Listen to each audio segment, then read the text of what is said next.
శాస్త్రాధ్యయనం, గ్రంథాలు పరోక్ష జ్ఞానాన్ని ప్రసాదిస్తాయి. యాత్రలు దేశాటన ప్రత్యక్ష జ్ఞానాన్ని కలిగిస్తాయి. అదే కాదు, దేశం ఎంత విశాలమైనదో, వైవిధ్యభరితమైనదో, అందులో తను ఎంత చిన్నవాడో తెలియచేస్తాయి. అవి సంకుచిత భావాల నుంచి బయటపడేసి ఆ హాని నశింపచేస్తాయి. మానసిక పరిణితి ఇచ్చి చక్కటి అనుభూతిని మిగులుస్తాయి. యాత్రికుడు నూతన పరిచయాలు చేసుకుంటూ, తోటివారి సహాయం తీసుకుంటూ, తిరిగి సహాయపడుతూ యాత్రను కొనసాగిస్తాడు. ఏ రోజు తనతోనే లోకం అనుకోడు.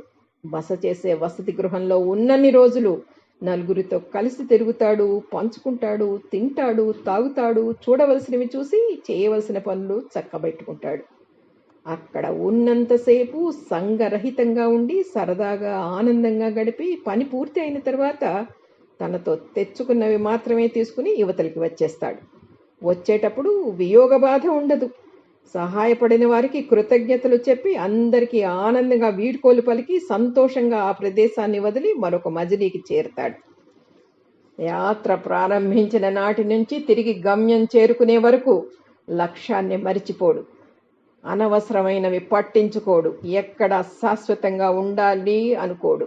తాను కలిసిన వారితో గాని, తన యాత్రలో పాలు పంచుకున్న వారితో గాని ఎవ్వరు తనతో రారు అనే ఎరుక సదా ఉంటుంది. అక్కడి వనరులు అక్కడ ఉన్నంతసేపు వాడుకోవడానికి మాత్రమే అని తనతో తీసుకు వెళ్ళలేడని తెలుసు. యాత్ర ముగించుకుని అనుభవాలు అనుభూతులతో ఆనందంగా తిరిగి స్వస్థలానికి చేరుకుంటాడు. జీవితం కూడా ఒక యాత్ర వంటిదే.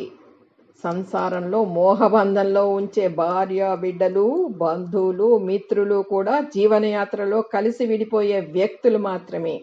జీవితంలో చతుషష్ఠి కళలను అభ్యసించిన, తరాలకి సరిపడా ధనం సంపాదించిన, చతుర్వేద అధ్యయన సారాన్ని వంట పట్టించుకున్నా అవి వసతి గృహంలో వస్తువుల వంటివే. వాటిని ఇక్కడ జీవితకాలంలో అనుభవించటానికి, వినియోగించటానికి మాత్రమే ఉపయోగపడతాయి. దేహ త్యాగానంతరం ఏది వెంట రాదు. వాటిని ఉపయోగించి నువ్వు చేసిన కర్మ ఫలాలు మాత్రమే నీతో వస్తాయి. బతికిన 4 రోజులు సరదాగా ఆనందంగా బతికి సముపార్జన చేసిన విద్యను, ధనాన్ని, భగవంతుడు ప్రసాదించిన ప్రతిభా పాఠవాలను సమాజ శ్రేయస్సుకు వినియోగించి తోటి వారికి మార్గదర్శకంగా నిలుస్తూ నిష్కామంగా విధులు నిర్వహిస్తూ వేసే ప్రతి అడుగు అంతిమ గమ్యం వైపే అన్న స్పృహతో ఉంటే జీవితం ఫలవంతమవుతుంది.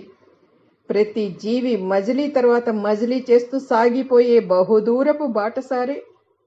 ఈ జన్మలు అన్ని దారిలో చేసే మజిలీలే. ఈ భూమి మీదకు వచ్చిన ప్రతి జీవి కూడా జన్మ సార్థకం చేసుకుని ఈ ఆత్మ మరల పరమాత్మతో ఐక్యమవుతుందనే అమృత భావనతో దేశాన్ని, దేహాన్ని విడిచి జీవనయాత్రకి స్వస్తి చెప్పగలగాలి. అప్పుడే యాత్రకు సిసలైన ప్రయోజనం సిద్ధించినట్లు. దీన్ని శ్రీ కస్తూరి హనుమన్ నాగేంద్ర ప్రసాద్ గారు రాశారు, బహుదూరపు బాటసారి అంటూ. ఆయనకి హృదయాంజలి.